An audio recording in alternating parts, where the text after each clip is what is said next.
अपराधों पर पत्रकार बंधु आवाज उठाते हैं, पेपर में निकालते हैं, मीडिया में निकालते हैं, उस पर त्वरित कार्रवाई होती है।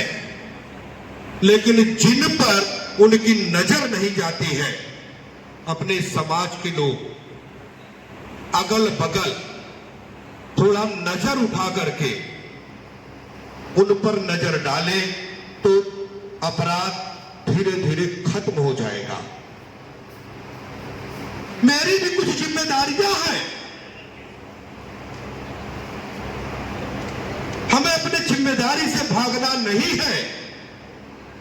अगर आप समाज में रहते हैं तो उसको नजरअंदाज नहीं करना पड़ेगा, जिम्मेदारी से उसको देखना पड़ेगा कि फलाने की बिटिया जा रही है, उसके साथ कहीं कोई बच्चा छेड़खानी तो नहीं कर रहा है।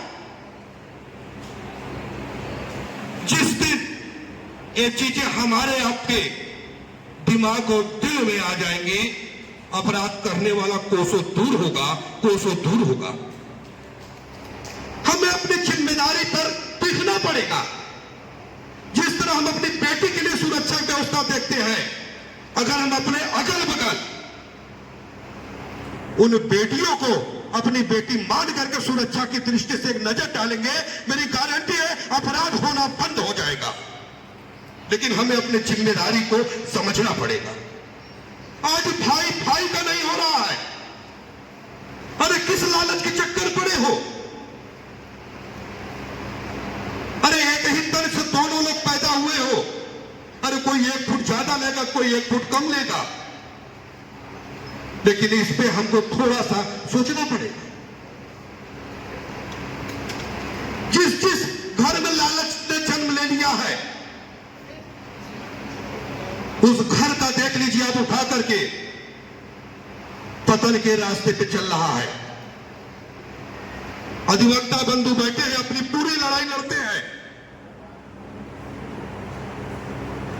वो चाहे गलत हो चाहे सही हो, लड़ाई लड़ते हैं। लेकिन हम सभी वक्त अधिवक्ता बंधुओं से जो आए हैं, एक निवेदन करेंगे, अगर सही की लड़ाई आप लड़ रहे हैं, दुनिया की कोई ताकत नहीं है आपको रोक सके। और कहीं कहीं हमारे शासन के लोग भी उन चीजों को नजरअंदाज न करें। बहुत सारे एप्लीकेशन पढ़ते हैं तहसील दिवस में, लेकिन कुछ ऐसे मामले में होते हैं कि जो हम जा करके उस विवाद को खत्म कर सकते हैं। 100 एप्लीकेशन पढ़ रहा है तो 2005 पर हम जा देख सकते हैं। नहीं तो वही आगे चल करके अपराध का जन्म लेता है और अपराधी बना देता है।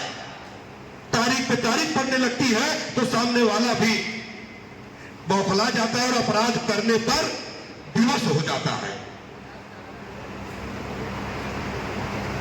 छोटी छोटी अगर पहलुओं पे हम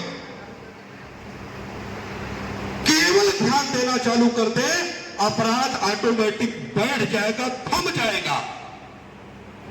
उसके लिए हमें आपको पहल करनी पड़ेगी।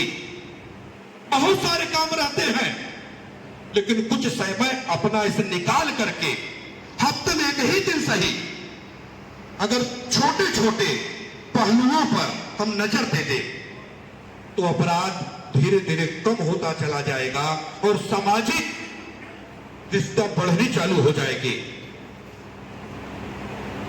अभी मैं बैठा था, 10 लोग बैठे थे और 10 मोबाइल पर देख रहे थे। अगर 10 लोग मोबाइल केवल काम के लिए यूज करें तो बहुत सारे अपराध ऐसे ही खत्म हो जाएंगे। आज बच्चों पे ध्यान देना पड़ेगा। बच्चा घर में गए मोबाइल ले लिया तो हम उस पर भी अंकुश नहीं लगाते हैं।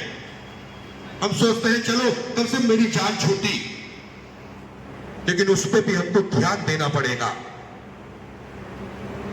क्योंकि आने वाला समय बहुत विकराल रूप धारण कर रहा है। हमारी आपकी भी कुछ जिम्मेदारियां हैं। शासन प्रशासन तो अपनी जिम्मेदारी कर ही रहा है, लेकिन हमें अब भी जागरूक होना पड़ेगा, और जिस दिन हम जागरूक हो गए अपराध होना कम हो जाएगा। जय हिंद, जय भारत। बहुत बहुत आभार अध्यक्ष जी, अपने ओजस्वी भाषण से अपने संगोष्ठी में अपने विचार को रखा। अब हम सीधा चलते हैं कार्यक्रम के विशिष्ट अतिथि, वरिष्ठ अधिवक्ता, हम पत्रकारों के स्थान आदरणीय श्री दिनेश चंद्र सिन्हा जी से। आप अपना आशीर्वाद और मार्गदर्शन हम लोगों को दें। गोष्ठी की अध्यक्षता कर रहे माननीय सेठ जी, हमारे इस गोष्ठी के मुख्य अतिथि